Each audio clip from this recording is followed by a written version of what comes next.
Oyster India Foundation. Right? The stands on. Okay.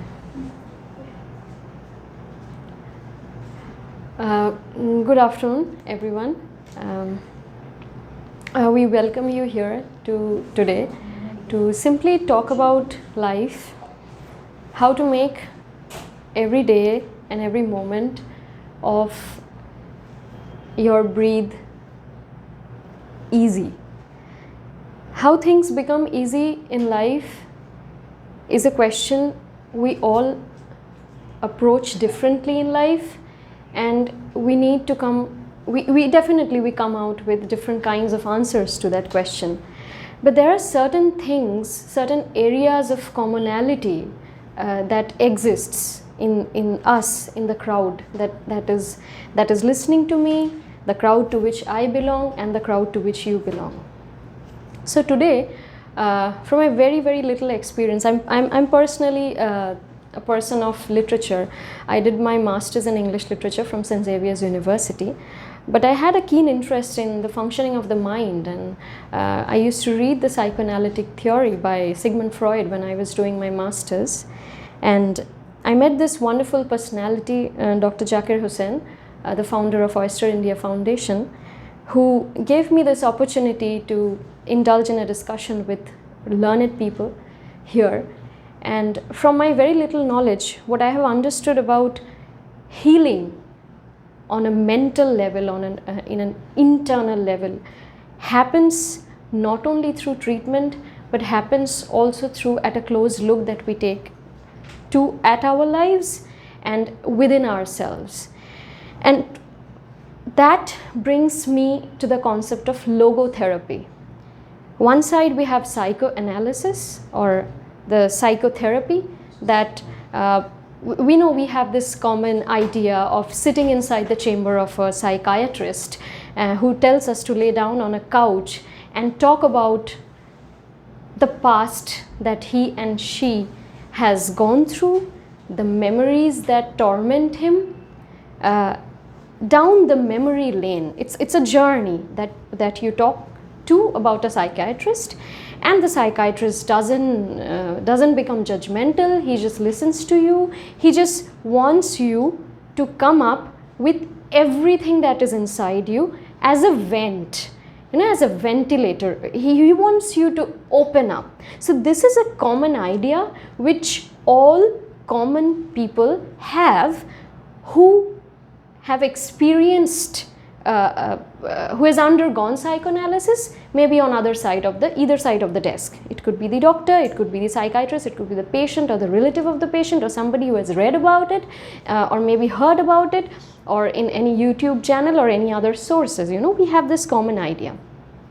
However, logotherapy is something different.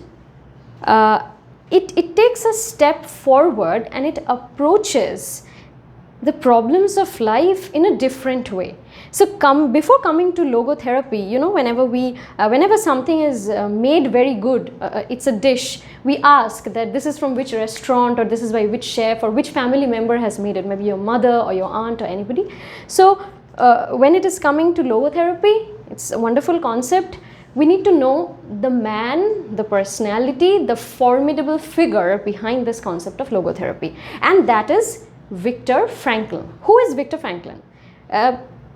He's a person who underwent the torment, the horror, the terror of the concentration camps by the Nazi Germany.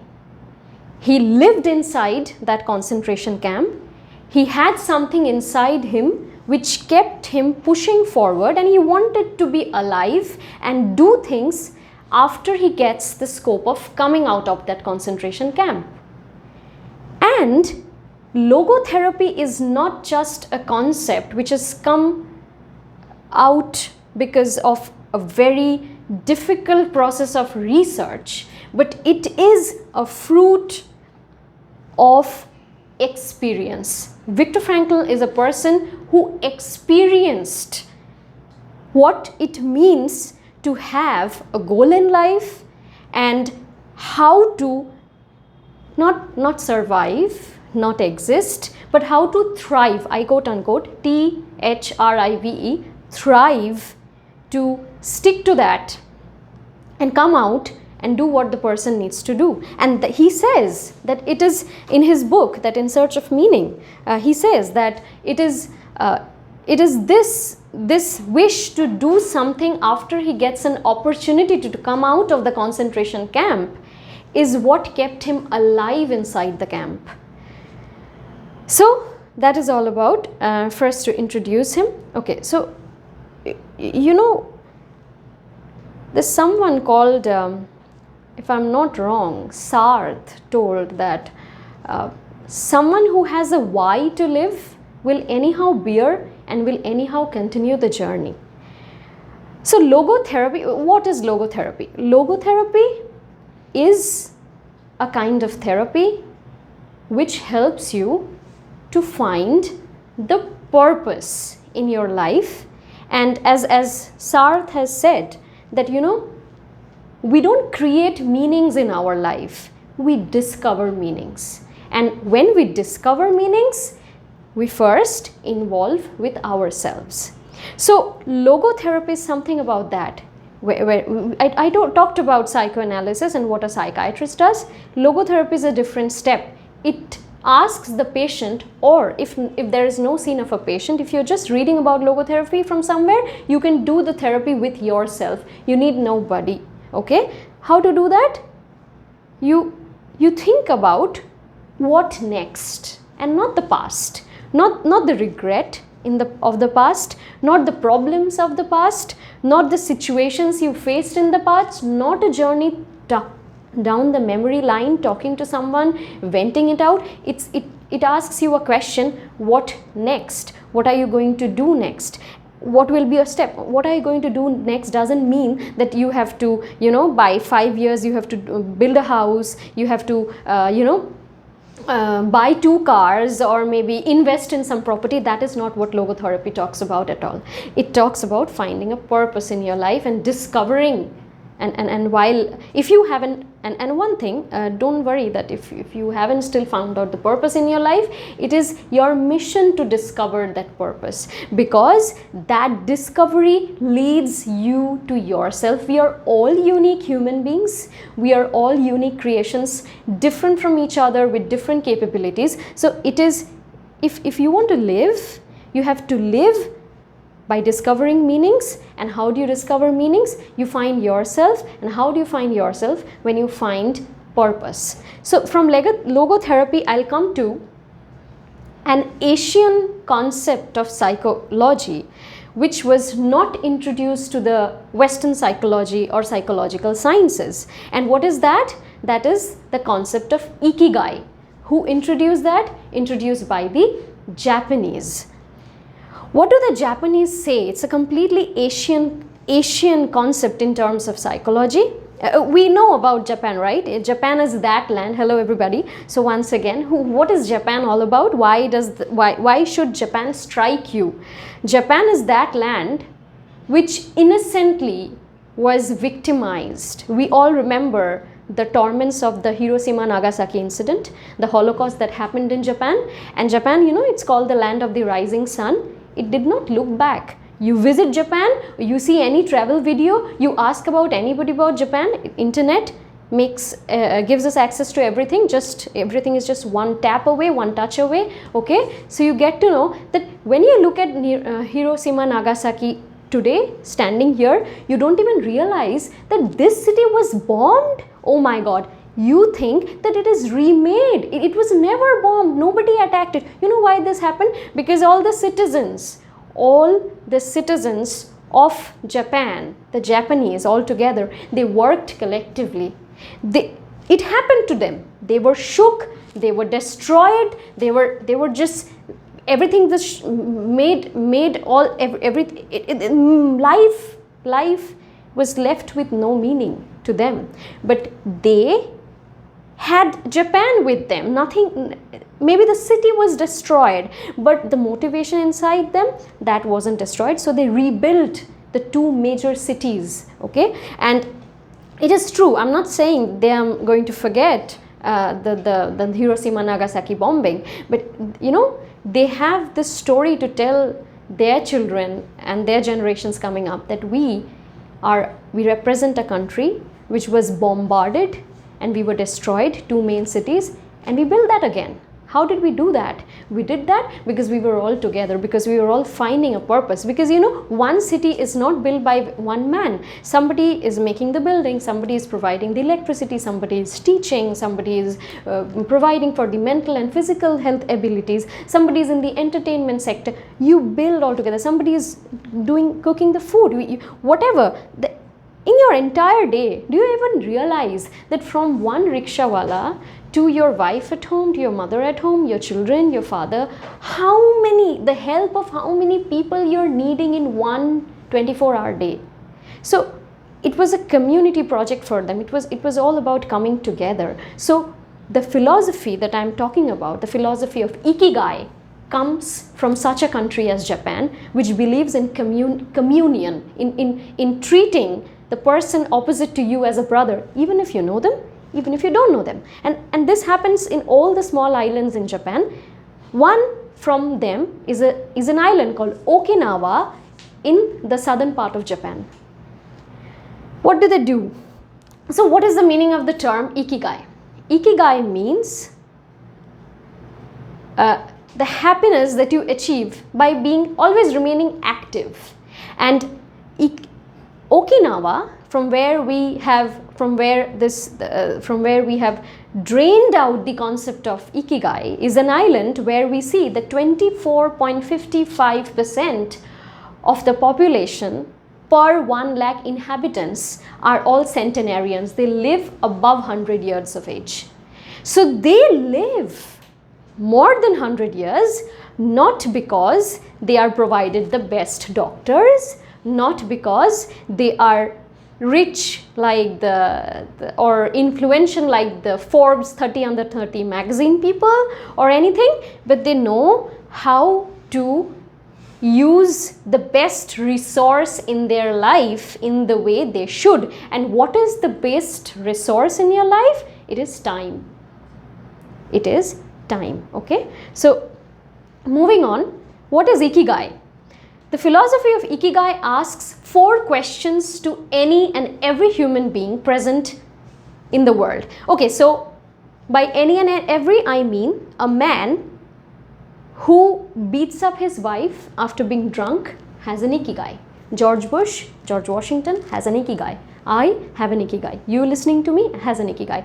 Everyone who was born on this earth and who will die one day has an ikigai, and every being living and having birth. Okay, so what is this ikigai? Ikigai asks us 4 major questions in our life, which helps you so much that you will forget what problems you had, because you have so much to do in front of you after you understand why ikigai is. So number 1 question, ask yourself, what do you love? What do you love? To do. Action makes us human, right? So even speaking is an action. Okay, everything is an action. So without action we are nothing. We can't be immobile. What you love to do, that is the first question which ikigai asks us. The second question that ikigai asks, what you do, are you good at it? The second question ikigai asks is, what you love. Suppose I love doing mathematics. So am I good at it? I love mathematics. But am I best at it? Okay. The third question ikigai asks you is, do you get paid for that, what you love and what you are best at? Do you get money out of it? Means earning, because without money you have no social position, because you don't exist anywhere, right? And today even if you know you're listening from a 5-year-old kid, maybe she is performing on a stage, and you think, from where is she earning? Even if she's not earning, there is a certain amount of investment behind her parents. So money makes everything up to a limit. So the third question of ikigai is, does it pay you money? And the last question that ikigai asks you is, does the world need it from you?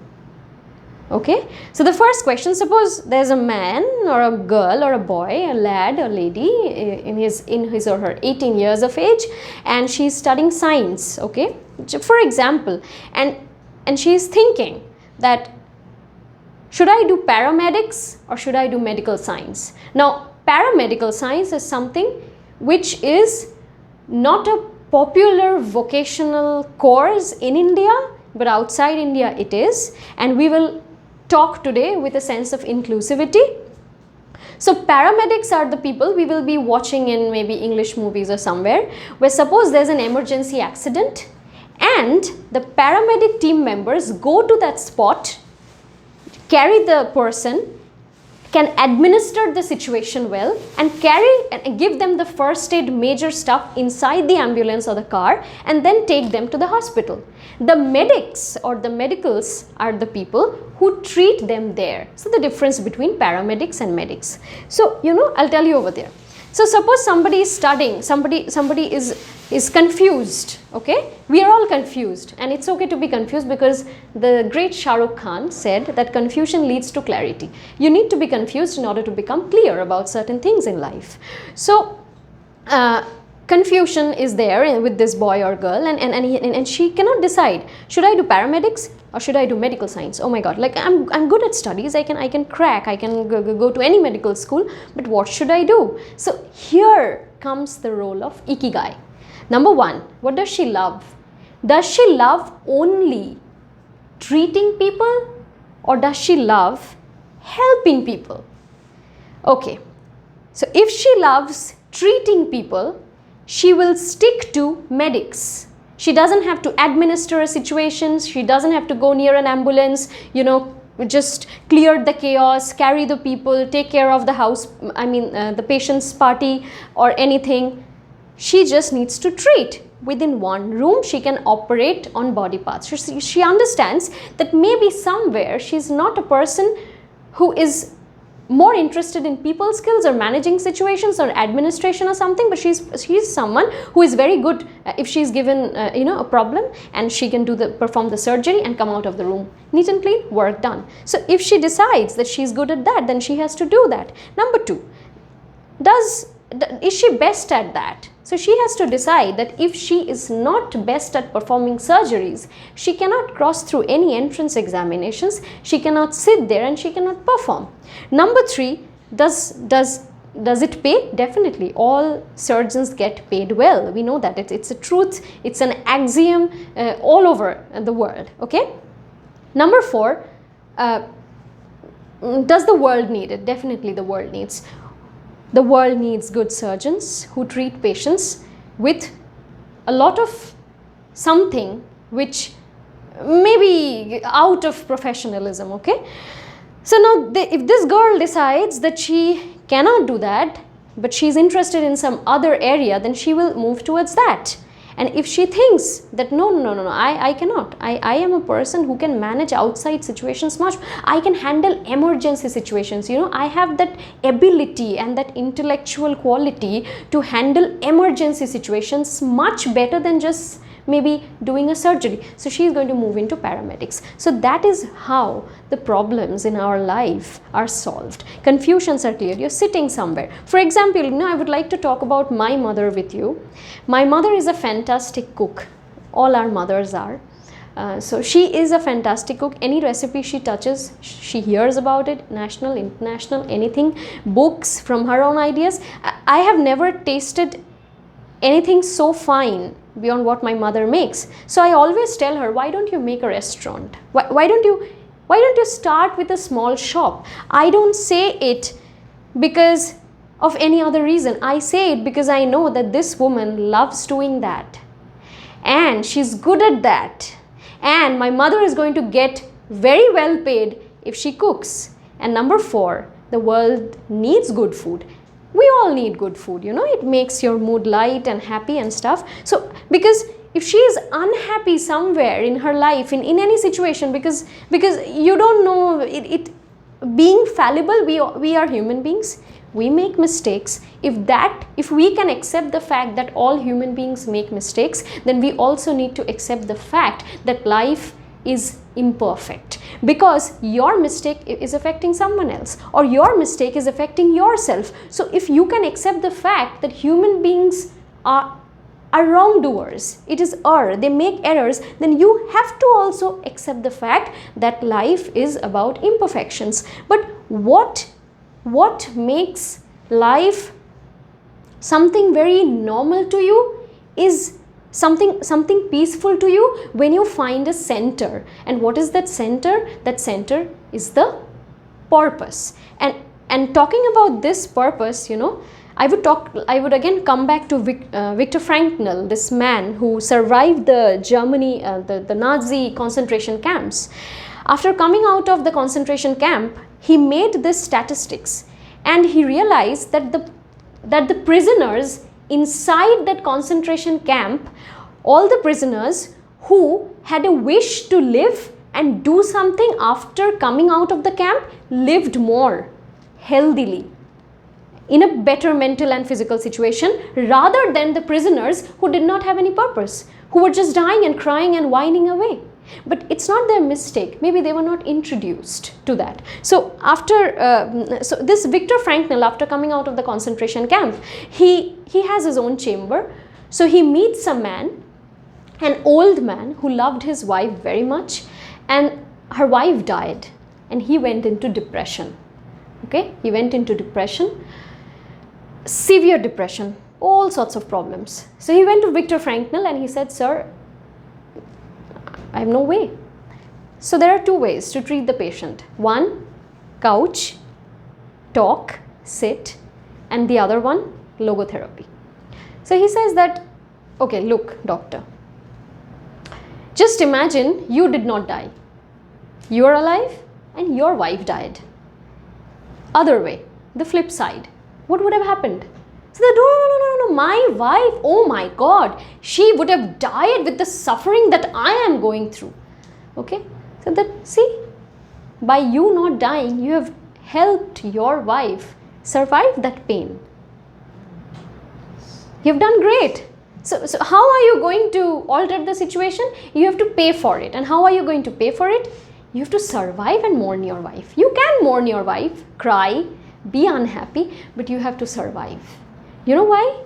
Because you've done something great. And how do you, when you do something bad, you get the after effect. Even when you do something good, you're actually investing something. So if you are, by not dying, if you have saved your wife from a pain of depression and 2 years of going into so much, kind of an Holocaust experience that you're talking about, of you know, old, I mean it's different, you know, marriages are difficult, everything is difficult, marriage is also difficult, but when you have a long period of friendship and continuity and companionship for a long period of time, that dying at that age, when you were together for a long time, that is painful, definitely. But Viktor Frankl doesn't go into past, doesn't go into the memory lane, doesn't say, no, nothing.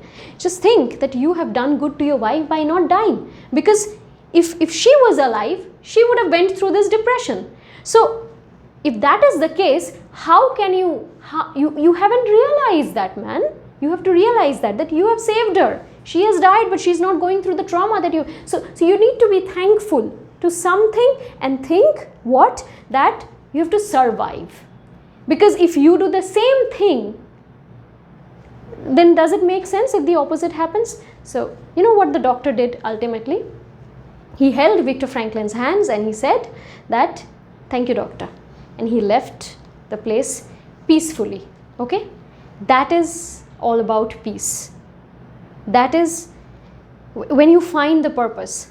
You know, we do this thing. There's a difference. I would like to talk here. It'll take a few more minutes and I'll talk here. Today's world, this modern age, we are torn apart between what people expect from us and what we do. We don't do what we love. So that gap is filled with pleasure. The pleasure could be sexual, and sexual doesn't mean the involvement of something physical. You can derive sexual pleasure from many angles. Okay, so maybe sexual pleasure, or maybe some kind of power. Suppose someday somebody tells you, you are the boss of this corporate market, in XYZ zone of XYZ city. You should be happy. Yeah, I'm happy. No, I have this car, I have a Bugatti, I have this, I have that. Oh my God, I am so happy. That is, he tries to compensate himself by saying, I have power, so I am happy. But at the end of the day, he's depressed. Why is he depressed? Because that gap is there. Gap in what you love and what you're doing is that gap matures into a depression. What is depression? Depression is a kind of gap. It's kind of something which is down. It's a chasm that is created, and you have abysmal depths, and you fall and you don't get up.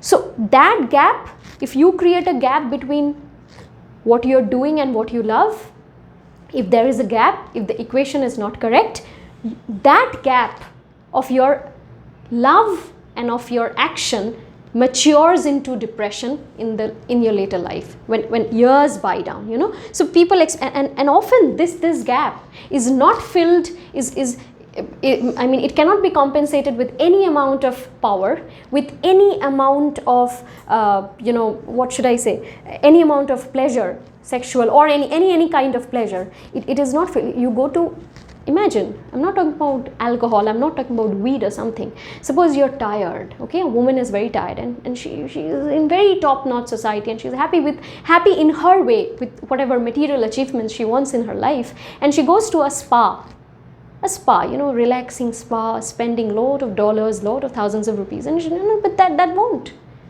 That's pleasure, right? That's not sexual, but that's pleasure. You come out, but she's same there, because she has not listened to herself. She did not do what she loves. She did not think about, is she good at that? She did not think about, does the world pay her money for that? And she did not think about, does the world need it? She was doing something what people wanted her to do, what society wanted her to do, okay? This is how wrong, and often this gap leads to suicide, and you have nothing else to do. But how to know what you love? The first question of ikigai, 4 questions. The first question of ikigai, how to know what you love?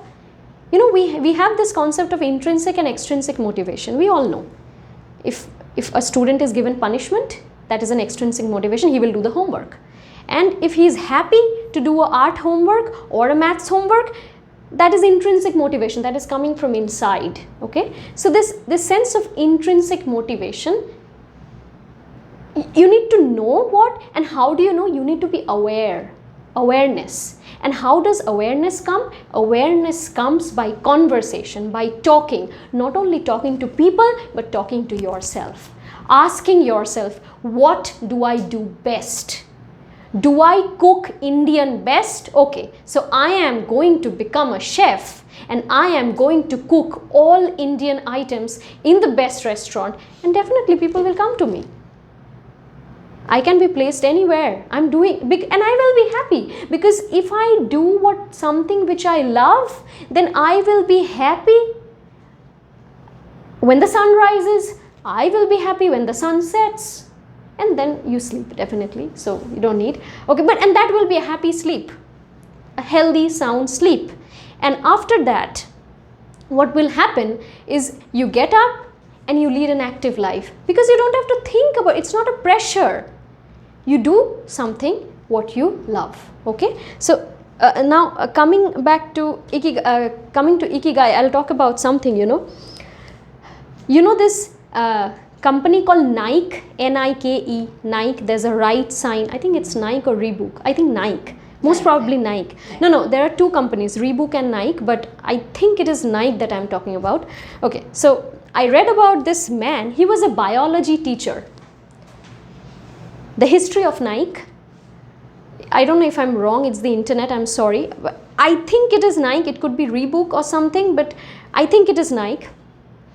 So ikigai, just before I end this part, I would like to say, ikigai helps you to discover a diamond in you. We are all diamonds, no doubt. Even if a man is murdering, He is a diamond because he was angry, because he was not happy. Okay, oh, something more important, I forgot. Psychoanalysis, what does it do? It thinks that frustration, anxiety, depression, so common terms nowadays in the 21st century, are mental illness and mental problems. Logotherapy says that it is not a mental illness. It is not a problem. It is an existential crisis we face. Logotherapy says it is not a mental problem. Logotherapy says the man who is, or the woman who is frustrated, is not doing what he loves.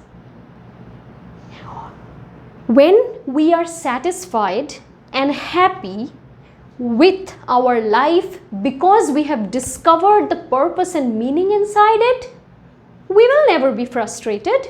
But if we are not, we will be frustrated and we will keep hurting ourselves, and we will stop being kind to others because we will think life is not kind to me, why should I be kind to others? You know, we have this, I'm speaking in Bengali, kid, this nagging thing people do. They don't do it because they are ill, they have mental problems. They do it because they are not happy with something in their life. And no one can provide you happiness. If you think that I make the best cosmetics, go ahead, who stops you? Between you and your passion, is there anybody? No, nobody. Because it's your passion, it's yours, something which you can call, life is not yours, the time, it's not yours, but the passion inside it which keeps the flame burning, that is yours. You don't know that you have a 20 years life, a 10 years life, a 15 years life, you don't know. That is not within our hands, keeping all faiths aside, all kinds of religions aside. But if we are in an age, you know, a child dies at 5 or 7 years, not talking about that incident, it's an exception. But if you have a life of 40, 50, whatever, you have the authority to know what you have. People say, no, people say this is famous. My attitude depends on your action. Okay, so people say this, you know, this fashion statements, I have this attitude, I have this, that doesn't make sense. Your attitude will be your attitude the same because you are a happy person. And a happy person has a happy attitude. Because he knows or she knows that I have a purpose. I am doing what I need to do, honestly, putting labor out there. And come man, talk to me, let us have tea, let us talk, sit. Even I'm going to tell you that if you have not found your purpose yet, you need to discover and find it. Okay, so not stopping here, just one thing I would like to say about that Nike thing, you know. There was this biology teacher who he was a biology teacher and he had a son, and there was some cycling competition, and he was gardening one day. You know, in gardening you use the rubber pipes, the water pipes you have. So what he did, I think his son had some issue with cycling, because I'm talking of a time when there was no cycle tires. There were no cycle tires, that rubber thing, it did not exist. So something happened within this man. I forgot his name, I'm very sorry for this, but this man realized that a cycle cannot run in that way. A cycle cannot run in that way. You're going to face problems because friction is fine, but you need a surface to roll which can balance the friction with the road. So it is this man who used those pipes in the cycle, those gaps in position where the tires could be placed, and from there, today we have Nike, we have the rubber industry running, we have so many huge kind of products. This is the man behind Nike, you know, this. So what was this man doing? This man was trying to find out something. Maybe that was his love. We are always in search, you know. Suppose I'll just share a small experience. I haven't done PhD yet. I don't know when I will be fortunate enough to do. But I have heard my professors who have studied in various European universities outside, overseas, and in India. And I have heard them say that while you're doing masters, at least in my field, masters or graduation is a phase where you're open in the field. You play with everything, you taste every flavor, you read every kind of literature, every genre. You read romance, you read horror, you read psychoanalytic stuff, you read autofiction, you read fiction, and suddenly something clicks. You like that, you catch that, and you go forward to research. So sometimes there are men, who are curious about the universe, curious, maybe they are a biology teacher, or maybe they are building weight machines somewhere in the world, maybe they are into any profession, but maybe they're to read, to gain knowledge. The person does that, the person loves to do that, and maybe he will click somewhere, and maybe he will be doing something good at that, and maybe the world will pay for that, and the world will be needing that. So this journey is all about ikigai. And from where do we come to understand ikigai? We come to understand ikigai from logotherapy. So today, ladies and gentlemen, and I don't know, people I could be friends with, hello to everyone once again. I would like to say that there are moments in our life where we should stop feeling lost. And even if you're feeling lost, that's a positive sign, because if you are feeling lost, then you should know that if you're lost, then where should you be? So to be, you have to question yourself, talk to yourself, find out what you love, find out more, go into deeper conversations with yourself, that how much better you can be at that, and then find out that does the world pay for it, and definitely if the world is paying it for it, the world's need it. So this it's my time, and I would conclude by saying that it's passion, profession, vocation, and then mission. Thank you.